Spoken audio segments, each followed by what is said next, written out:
嗨，大家好。今天呢，我们来到了金山一个廊下郊野公园。现在我正对的呢，就是这个廊下郊野公园的游客中心3种文字：中文、英文、日文。先到里面的游客中心去瞄一眼。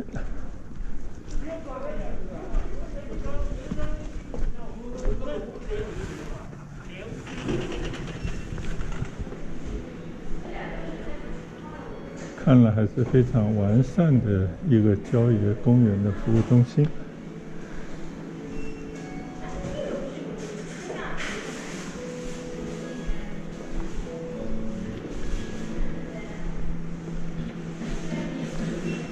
这边还有个大屏幕介绍这个廊下郊野公园。刚才在门口看了一下简单的地图发现这里面非常大。不骑自行车可能逛不完。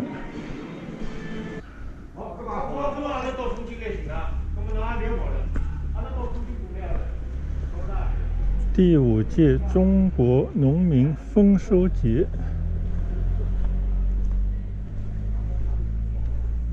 现在所处的这个位置呢，是一个廊下生态园，是整个廊下郊野公园的其中一小部分而已。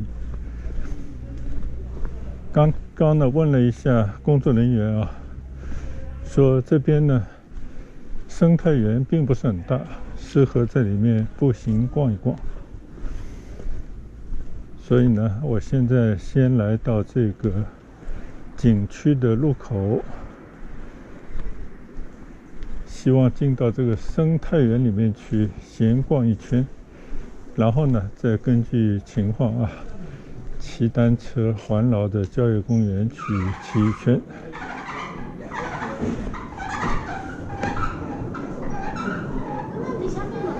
这个生态园呢，建了一些仿古的建筑这个应该是脱壳的那个农用的装置吧。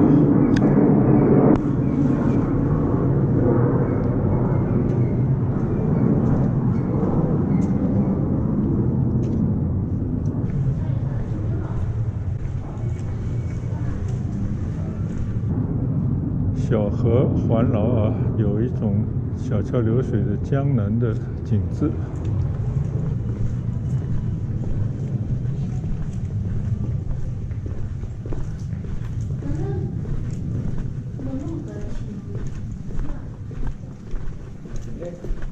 这边离那景区的。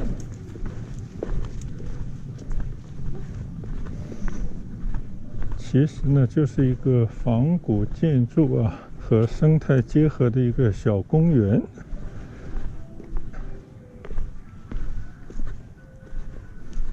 这边呢有一个景区导览图，看来里面还不小从这个游客服务中心出来，我们现在在3段6间，然后里面呢有一些农具馆等等可以到里面稍稍的去转一圈。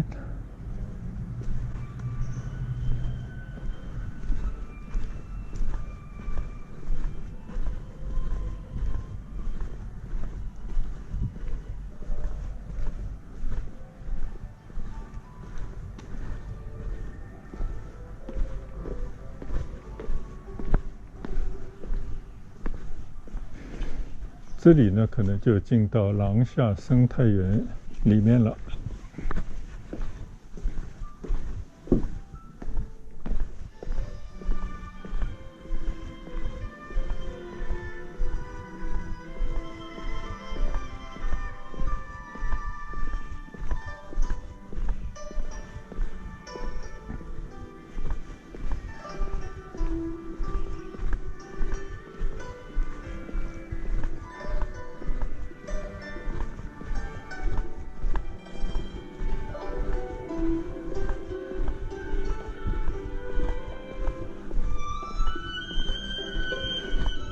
走到里面呢，迎面的就是一个广场，有一个戏台还是非常大的一个戏台。看来那些音响、灯光设施还都做得不错。恐怕这边呢会有一些表演的，如果是过年过节的时候。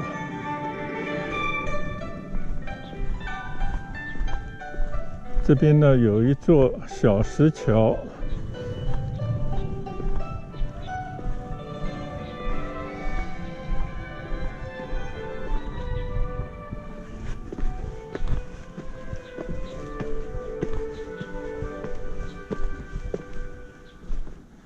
走上这座小石桥啊，迎面的叫望湖楼，边上就是刚才那个戏台，那些马头墙的白墙啊，地方特色的楼房。这边呢是整个的广场啊，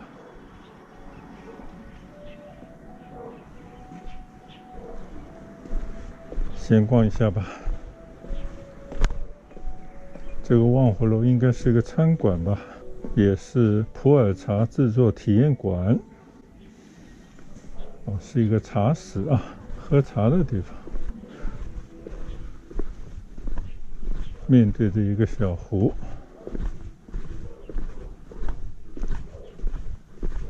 倒是对面的一些农民的房子啊，建得非常有特色啊。看这边的农民的房子的样式啊，它用的好像是一种，我不知道是不是叫马头墙的啊。你看它的屋檐呢，像一个马头一样的高高重起的一种样式啊，跟上海的传统的农村的房子还是有点不太一样的。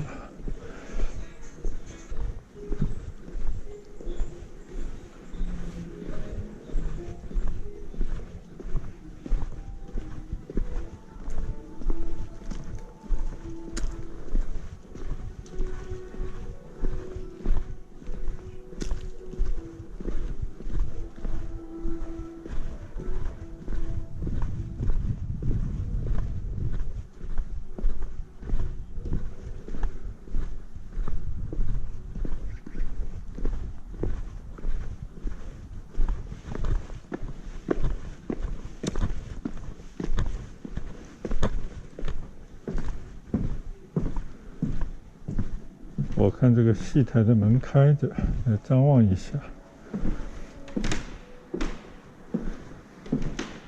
很漂亮的一个舞台啊，音响、灯光等等设施啊，应有尽有。想必呢，这边应该是有一些定期的演出吧。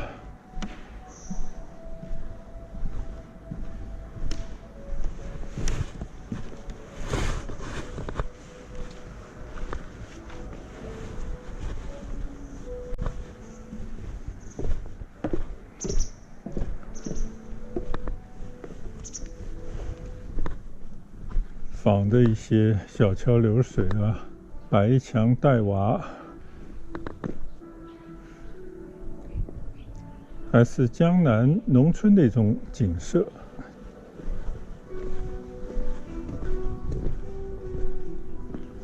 这个就是大舞台了啊。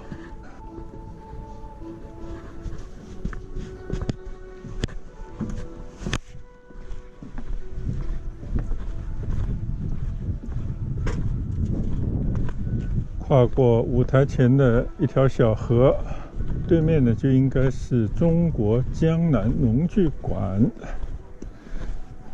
如果开门的话呢，应该可以去看一看啊。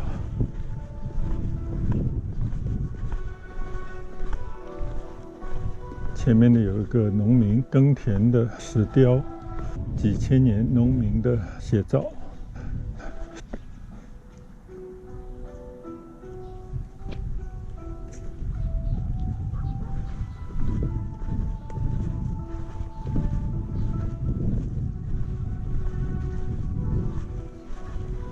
这里有2个粮仓，农民呢一年四季啊辛辛苦苦，就是希望呢这个粮仓里面能够存满粮食，一年的收获啊够一年吃饭。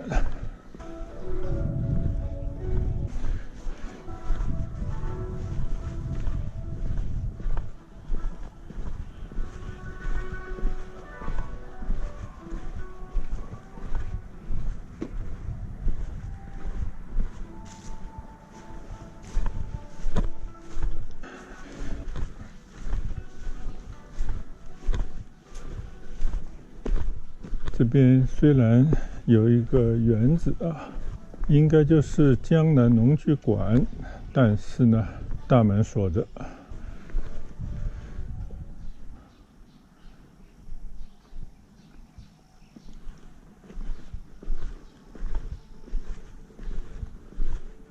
这边呢还有一些表达农村这种文化生活的雕塑，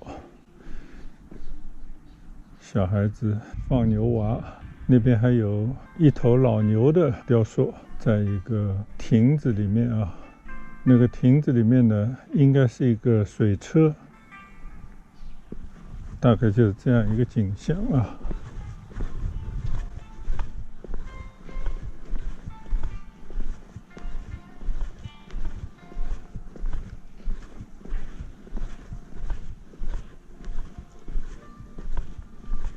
大概这就是廊下生态园的一个面貌了。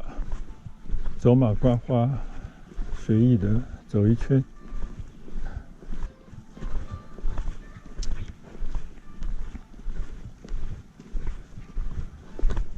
现在呢，原路返回啊，准备取我的单车到这个郊野公园里面呢去寻摸寻摸。去看一看更多的自然的风光。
这边呢有一个上海廊下郊野公园景区的廊下生态园的简介啊。再看看这个廊下郊野公园的简介。据说呢，这是上海首家开园并以生态生产生活为主题，以农村农业农民为核心及现代农业科普教育文化体验旅游休闲于一体的主题农场型郊野公园，是这么一个地方。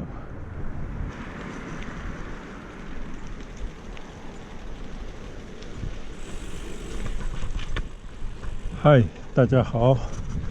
现在呢，我从我的车上取了我的单车，骑到了廊下郊野公园外面的这条马路上。就想顺着这条马路呢，环着这个郊野公园骑行一圈。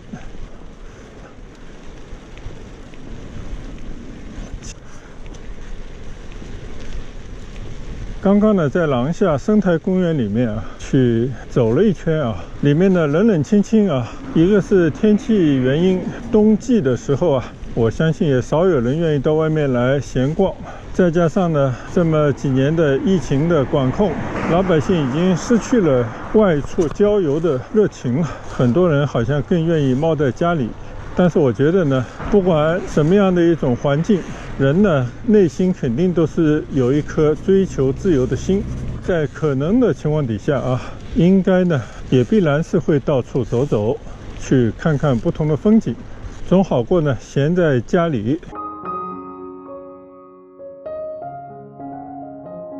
里。 。 。 。。。。。。。。。。。。。。。。。。。。。。。。。。。。。。。。。。。。。。。。。。。。。。。。。。。。。。。。。。。。。。。。。。。。。。。。。。。。。。。。。。。。。。。。。。。。。。。。。。。。。。。。。。。。。。。。。。。。。。。。。。。。。。。。。。。。。。。。。。。。。。。。。。。。。。。。。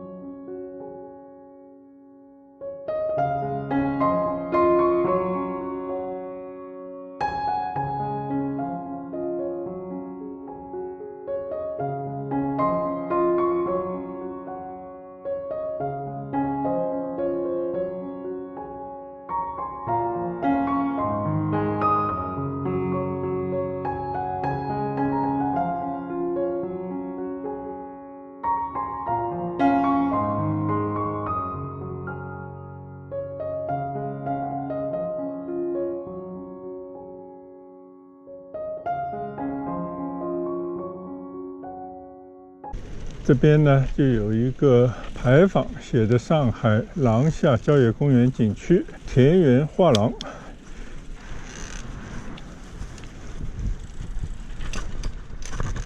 稍微转一下吧，看到这边的农田里面啊，那些晚稻还没有收割。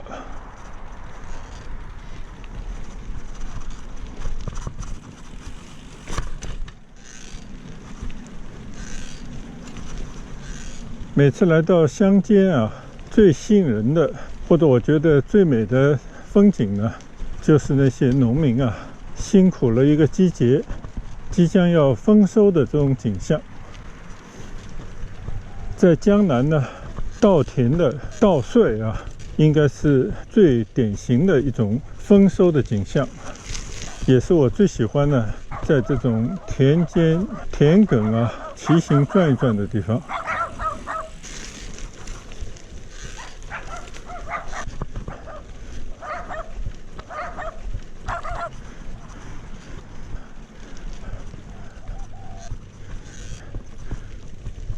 这边呢，就来到了人家的农民的房子了。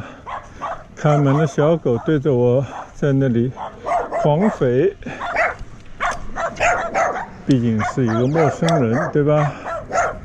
好，那我们就到此一游。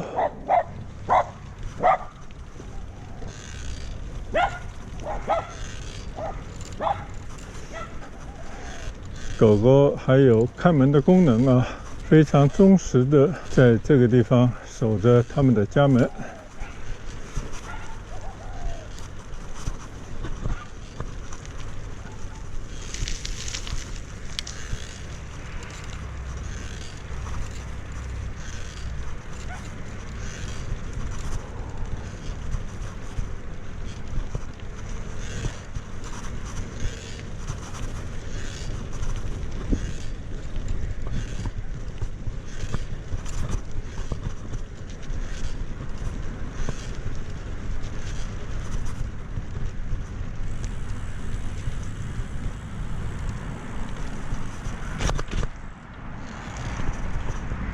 一个把心留住的地方。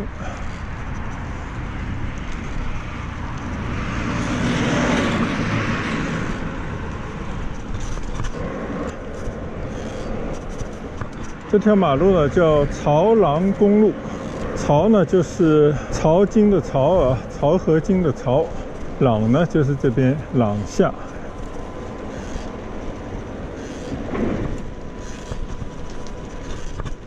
这边还是金山青少年实践活动基地啊。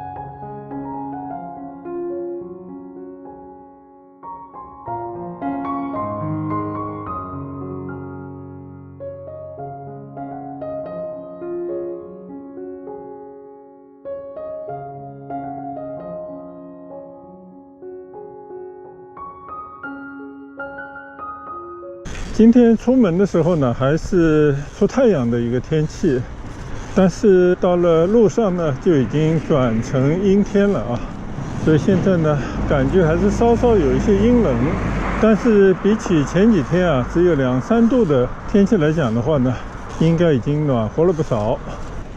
我不知道我骑的对不对啊，也可能已经骑出了这个郊野公园了，但也无所谓啊，就在这个漕廊公路上，在农田旁骑行一段。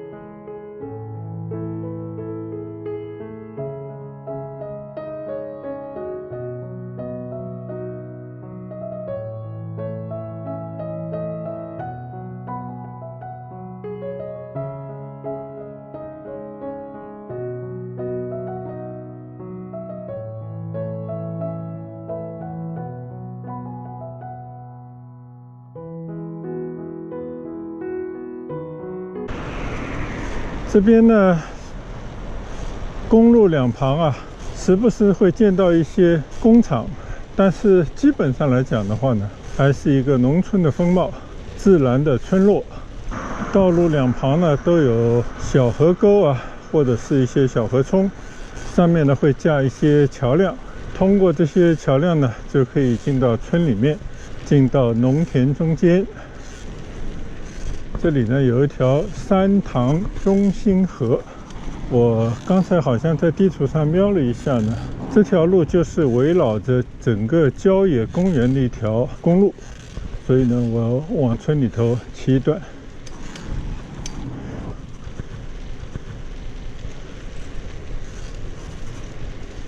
这边的稻田呢都已经收割完了，而且呢还经过了生翻啊。然后呢，你看啊，他们把这个稻草啊捆成一个一个草垛啊、草堆。哎，这个我还是第一次啊看到，现在农民是用这种方式把这些稻草呢收集起来。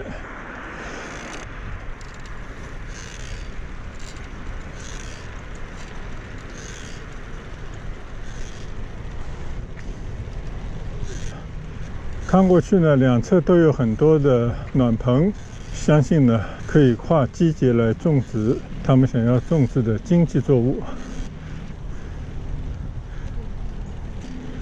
你看前面这些农民啊，还是拿着扁担挑着这些铲下来的稻草啊，感觉他们把这个稻草还要再放回田里啊，可能作为一种肥料吧。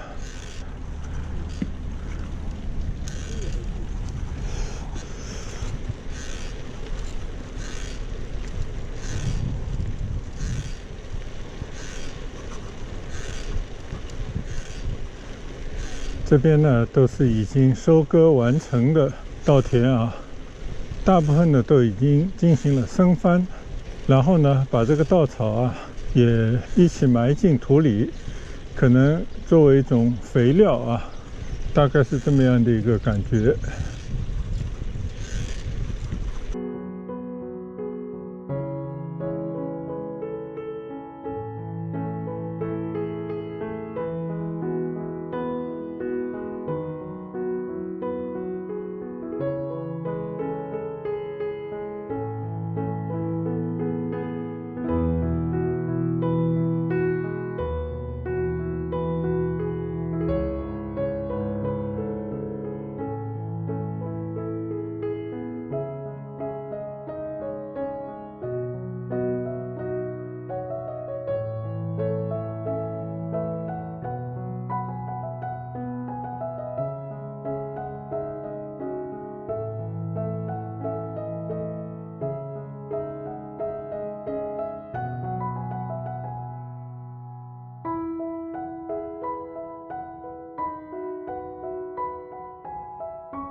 即将要迎来寒冷的冬天的时节啊，收割完晚稻以后啊，农民应该也完成了一年当中最重要的农忙了。相信呢，就要进入到农闲时节啊，可以趁着冬季在家里头呢过几天舒服的日子。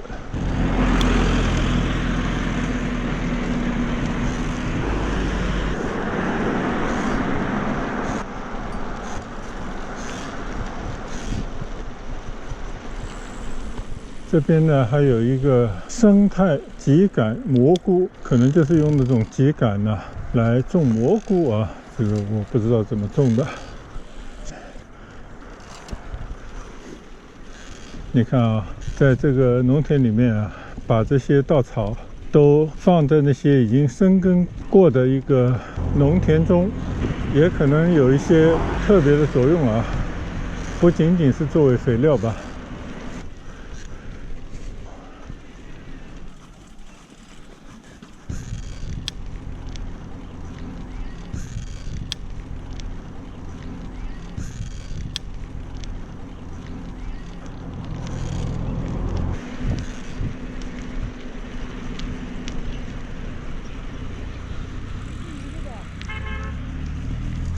突然发现这里养了好多的鸡啊！一到村口呢，那些守门的狗狗就开始狂吠。哎，这个不知道是结的什么玩意呢？南瓜吗？啊，小南瓜。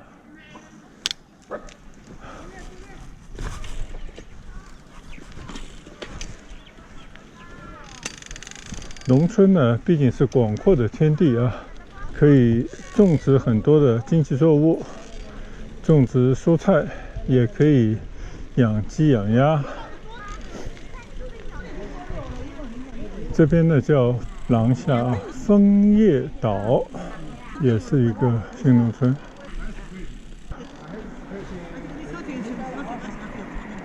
三塘河，哦，这条叫三塘河。我在这个桥跟前呢，看到三塘河的牌子啊。这座桥呢叫彭家桥，还蛮宽敞的一条小河。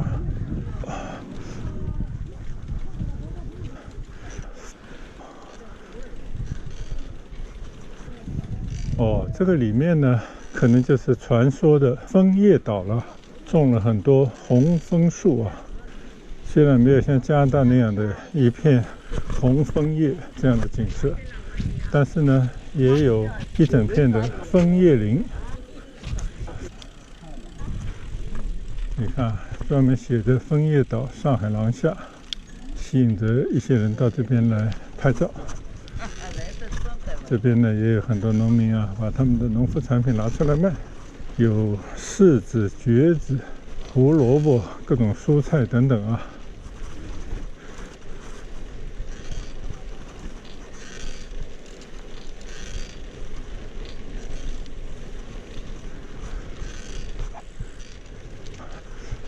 所以有时候呢，我觉得这个单车啊帮了大忙啊。前方呢就是一片村庄，一片村屋啊。这些村屋呢建得都很漂亮啊，比我在上海其他地方看到的好像要更讲究一些。特别是它的一个高墙，它的屋檐啊很有特色。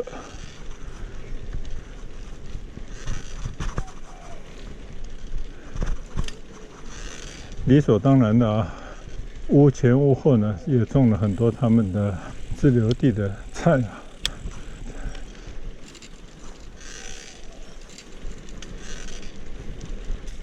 哦，这边还有一条小河，这就是农村的自然的景象。这边呢应该有一些杆子啊，你看这个杆子结了很多小狗、没药草。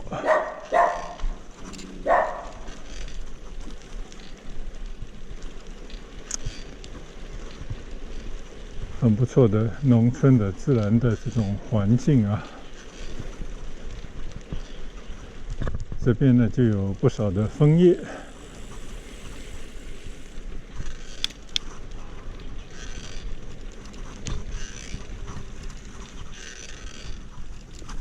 你看看这边这个枫叶都红了，虽然这个树啊不是特别大啊，应该是后面种植的。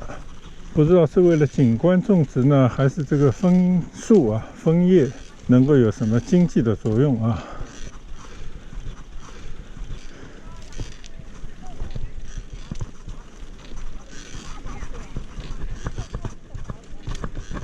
欣赏一下这个枫叶。上海的冬季啊，就有点像北方城市的秋季啊。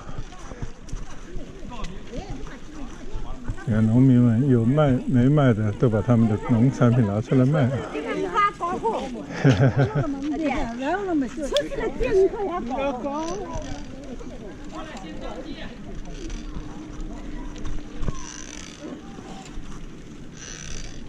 挺不错的一种农村的景象啊。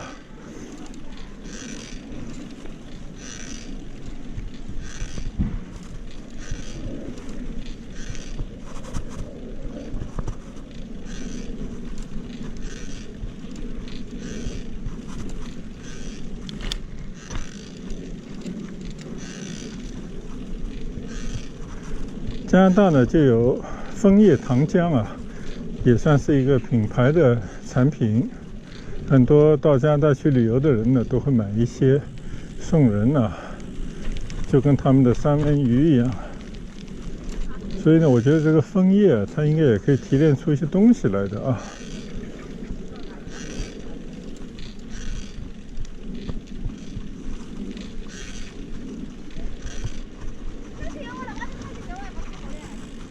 哈哈。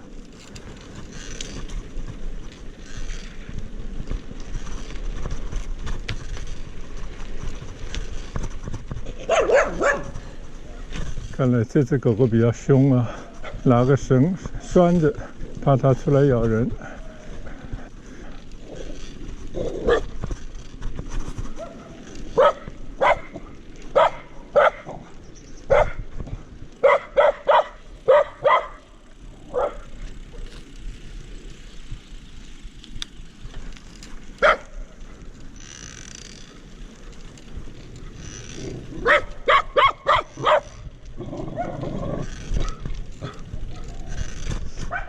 我看很多人家门前都有这个橘子树啊，或者叫柑子树。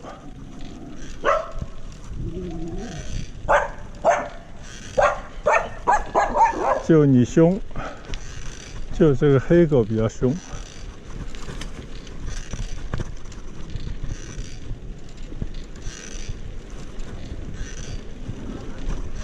在村里闲逛，看看农田，看看枫树林，也看见不少啊对着陌生人狂吠的狗子。这一片枫树林还是感觉挺美。